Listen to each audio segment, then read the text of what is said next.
susunod na programa ay rated PG. Patnubay at gabay ng magulang ay kailangan sa mga batang manonood.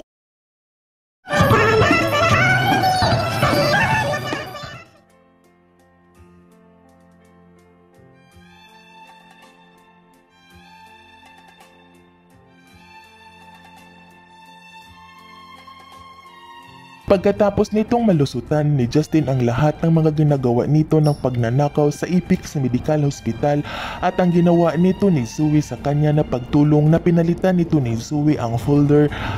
na nandoon ang ebidensya kung kaya't agad naman din nitong sinabihan ni Zoe itong si Justin na dapat umano magpapasalamat itong si Justin sa kanya dahil tinulungan umano nito ni Zoe itong si Justin, ngunit agad naman din nitong pinagsabihan ni Justin itong si Zoe kung bakit umano nito ginagawa ni Zoe na palitan umano ang laman ng folder kung ano umano ang ikinatakot ni Zoe.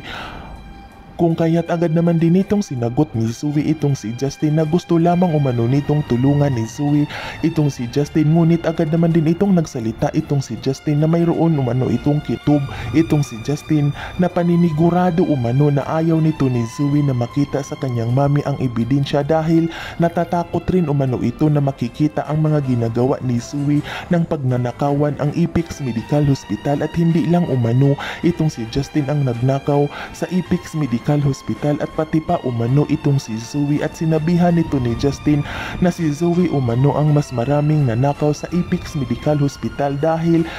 siya umano ang nauuna nito. Matagal na umano itong si Zoe sa Ipix Medical Hospital. Kung kaya't nang sabihin naman din nito ni Annalyn sa kanyang tita Giselle at nang pakinggan na nito ni Giselle ang panghihingi ng suri ni Annalyn ay agad naman din nitong ipinakita ni Annalyn ang CCTV footage kay Giselle, kung kaya't laking gulat naman din nito ni Giselle nang kanyang makita na itong si Zoe ang nagpalit ng folder, kung kaya't agad naman din nitong pinaimbestigahan ni Giselle itong si Zoe at ang Ipix Medical Hospital. At dito laking gulat nito ni Giselle na napakalaki na umano na nanakaw ni Zoe sa Ipix Medical Hospital at pati pa umano ang kanyang anak na itong si Justin, ngunit kinakampihan nito ni Giselle itong kanyang anak dahil ayaw nito ni Giselle na masira, kung kaya't idiniin nila itong si Zoe. At dito agad naman din itong kinaladkad ni Giselle itong si Zoe at nang makita naman din nito ni Justin ay agad naman din itong pinagtatawanan ni Justin itong si Zoe at pinagsabihan na kawawa umanong Zoe,